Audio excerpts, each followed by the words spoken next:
Hello guys and welcome back to another FPL video. My name is FPL Meerkat and today I've got my Game Week 36 team selection for you guys. Before we get into the team, let's have a look at how I did in Game Week 35. The Game Week 35 team, it was, that shouldn't be a green arrow, that is a red arrow. It was a slight red arrow. I think it was a pretty rough game week for all of us, to be honest. Only the 3 returns from the entire team there. You might be able to see as well, really annoyingly, I captained HAALAND. My armband was on Salah in the previous team selection, and I was planning on going with Salah, but then we got team news that HAALAND was starting, and I just caved into the pressure. I couldn't not captain him. And yeah, really annoying because Salah managed to outscore HAALAND by 8 points, and that would have given me a really nice green arrow if I decided to do that. But no, unfortunately, I went with the wrong choice there. Yeah, what a surprising game week though. So many goals. Estupinan there getting 0 points, my worst scorer. Who on earth saw Everton beating Brighton 5-1? What an amazing game that was. Trippier blanking yet again, really getting fed up with him. De Gea making a horrific mistake to lose the clean sheet for Man United. Trent doing his business, getting 7 points. Salah as well, getting 10. Getting that tap in, getting a lovely return there, and of course the 2 bonus points. March and Matoma, obviously Matoma getting an assist there, but March, yeah, coming off the bench, we all thought that he might be, he had some injury concerns. He came on and then definitely seemed to make that injury worse, so I'm fairly certain he'll be a transfer out, despite the fact he's got a double game week. And yeah, blanks for the rest of the front line. A really quite a frustrating week where I'm not really happy with the rank I've got. I really wanted to make some gains. This was definitely a week where I could have, but I didn't really go very different. I just went with the players that everyone's got, and it didn't really pay off. So I might be hinting this, but when it's coming to the double game week, I am certainly of doing things very differently. So, and just about transfers as well. I didn't actually make any transfers. We got the early team news about Man City, and basically all that we got from team news and ticks was that Haaland was starting and De Bruyne was starting. That's all we got. There was a lot of different sources flying by. I think I was having lunch as all this news was flying about, so I wasn't watching any deadline streams. I think there was another source that got some other news, but I just watched that video, obviously with the prank noise in it, and yeah, that's the only things that was said. So basically, I decided to not. I suddenly panicked because I used my Venn diagram, but we had no news on Alvarez starting at all. So yeah, I didn't really know what to do. I had no idea if Alvarez was starting. All I knew is that Grealish was on the bench. That was the other thing that was mentioned. Grealish on the bench. So I put Grealish on the bench. I started Stones. He obviously came off. So Trippier got subbed on. I did want to bench Trippier against Arsenal. And obviously I wanted to do the move, taking out Jota for Alvarez. But yeah, basically because I was panicking because we had no news about Alvarez, I decided to just roll the transfer.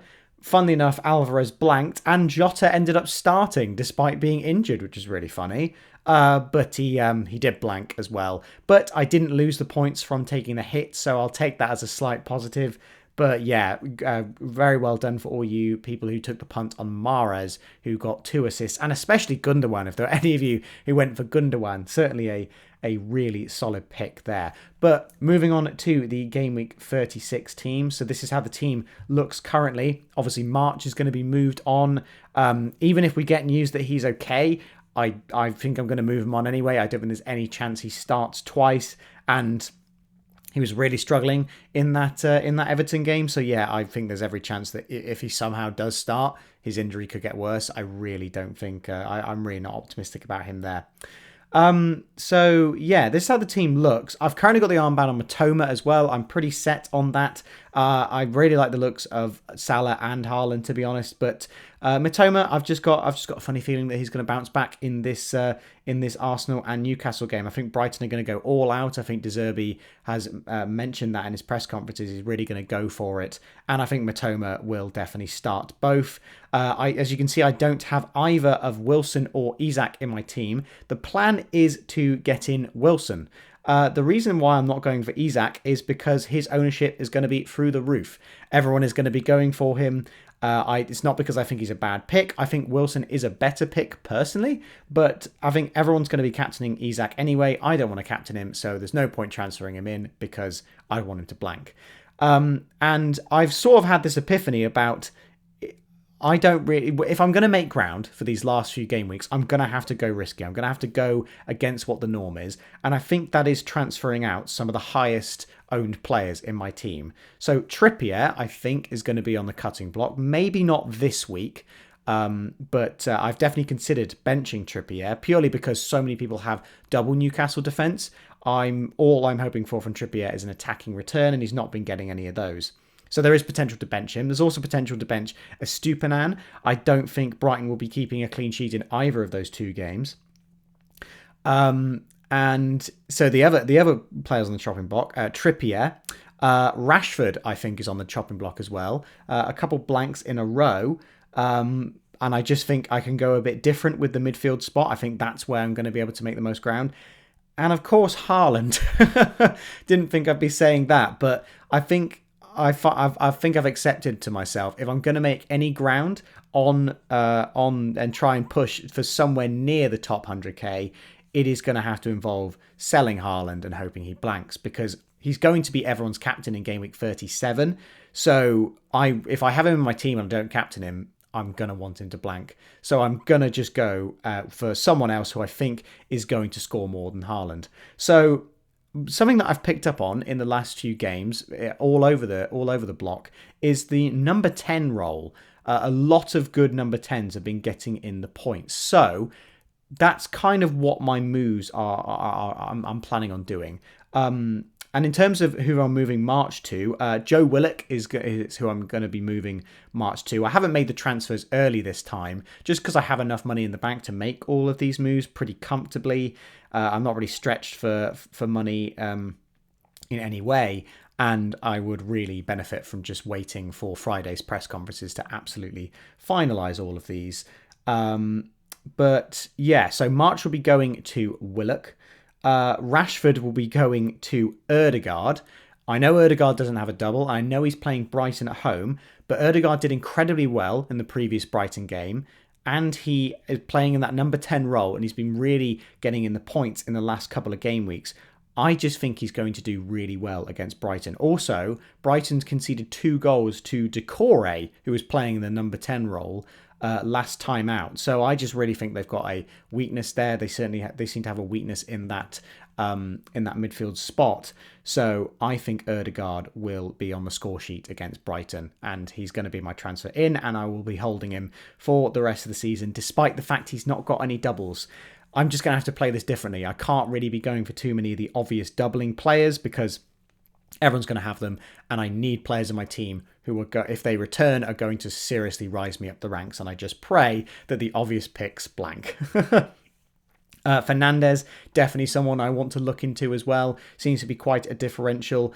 That might come at the sacrifice of Salah, but I really love Salah, and he's still a little bit of a differential at the moment because he doesn't have any doubles, but he's just worth so much money. I might have to go somewhere different from Salah. I'm really shaking up my team, basically. And De Bruyne as well. I think if I sell Haaland, it will be to get De Bruyne in. He just seems to be a massive differential at the moment. He looked really good against Real Madrid, did pop out of a goal. And I think that there is some world where De Bruyne gets the points and Haaland doesn't. If it's a lot of those, cutbacks, if maybe Haaland heads it back to De Bruyne. And then if he assists Haaland, then, he's almost matching him for points anyway. So yeah, I think that De Bruyne can outscore Haaland for the rest of the season. However, I don't think there's a massive chance that De Bruyne starts this Everton game, so I'm a bit reluctant to bring him in straight away, especially because there's some of the others like Willock who I want to bring in who are doubling. So yeah, my transfers could be absolutely anything this week. So this is absolutely not a final team confirmation. I will post my final team on my Twitter before the deadline. So yeah, literally, the only players who are absolutely staying in my team are Trent Alexander-Arnold, David Raya. I'm pretty set on playing Raya over De Gea. I just think that both of them will concede, and I just think that Raya gets more save points. I think if both of them keep a clean sheet, Raya certainly gets the higher points, but I think De Gea probably does have a slightly higher chance of a clean sheet, but he might even get benched after his poor performance against West Ham. So Trent's definitely staying, Matoma's definitely staying, and I think Jota's definitely staying as well. He's just a really nice differential. He's obviously a bit of a rotation risk with all of the Liverpool attackers back, bar Firmino, but considering he started the previous game when he was injured, I think that just shows how highly Klopp rates him. And yeah, and we've even seen 4 attackers lined up in the team sheet with Gakpo playing a little deeper. I think we could see that again. I think that Klopp will want to try that out more. So yeah, those are the 3 players who are definitely staying in the team. Everyone else is a maybe, despite the doubles. I'm not getting too allured into these doubles just because they're not. I don't think they're massively appetizing on paper. I don't think that Newcastle will score many goals against Leeds. I could be wrong about that, but I think they did a pretty good job of holding back Man City. Obviously, on their day, Newcastle can absolutely tear it up, but with Sam Allardyce managing them and just with everything on the line right now, I just think they're really going to push hard to just keep the goals down against Newcastle.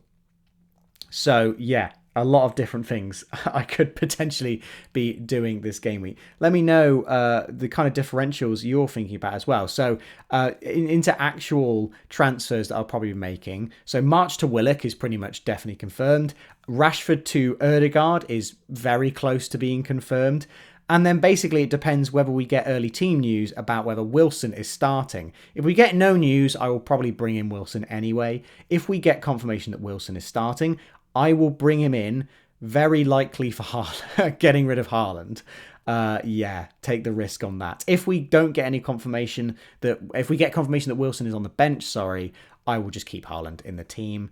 Bench Solanke, of course. And also someone else I'm thinking about sizing up. As I'm removing March, I will have a slot for that third Brighton asset. Is either one of Enciso or Ferguson. I think there's a decent chance they both start against Arsenal. I think Enciso's definitely got he's definitely higher predicted minutes because he's not come back from injury.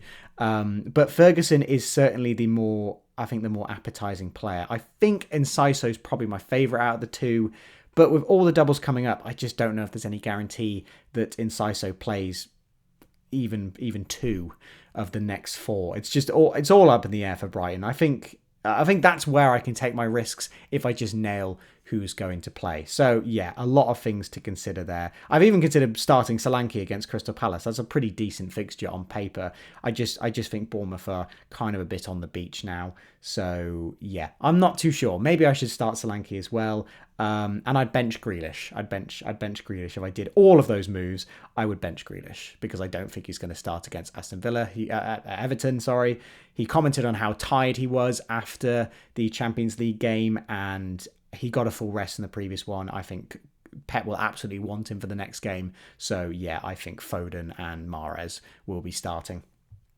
But moving on to the mini league team of the game week for game week 35, we've got Lion Slayers once again. I think there were a couple teams actually with 52 points this game week, but I've given it to the highest ranked player out of the 3. Captaining Saka as well, a very differential punt there. What a shame it wasn't on either of Martinelli or Ødegaard.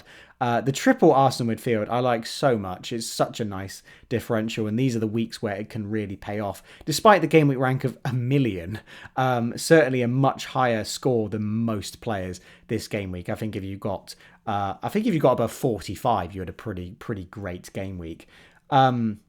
Certainly some interesting players in there as well. Elise, Henry, Cody on the bench. Oh, Haaland on the bench as well. What a call that was. Hoping that he blanked. I guess the logic there was, well, if I'm not captaining Haaland, then I want him to blank anyway, so let's just bench him. But yeah, Haaland and Trippier on the bench. I fully respect that, and it really did pay off this week. Maybe not massively. It's a shame that the players, I mean, Kane got 8, so those little points here and there really do add up. So yeah, I really like the difference on this team. This is something that I'm striving towards, trying to make my team quite a bit different, because it's the only way that I'm going to possibly gain rank at this point is by going completely against the obvious picks. So yeah, I mean, there's no Rashford in this team. There was no March or McAllister. There's no Estupinan. So yeah, this was certainly a very different team. So I fully respect it. Well done, Lion Slayers, Lion Shilu, I think it is. But yeah, that's going to wrap it up for this video, guys. I hope you've enjoyed. Please give the video a like and subscribe to the channel if you've enjoyed. Getting into the end of the season now, how has your season gone? Are you like me, where you're fed up with your rank and you're just going to go absolutely mad and just have fun for these last game weeks? Because I won't look back at this season. If I'm 500k, I'll look back at it and go, yeah, that was a poor season. If I'm 300k, I'll probably have the same response. If I somehow get into the top 100k, I'll think it's a great season. I think I'm like 70 points away, so it would be a bit of a miracle if I got there, but there's only one way it's going to happen. That's, over 25 points. I think 26 points each game week. So yeah, I'm just going to have to go different. Go against the doublers, I think. Go for these nice single game week players. I think Mitoma's quite a differential captain this week as well. I've not seen many players go for him. I think Isak and Wilson will be the most popular two. But yeah, let me know what you guys think, and I'll see you in the next FPL video.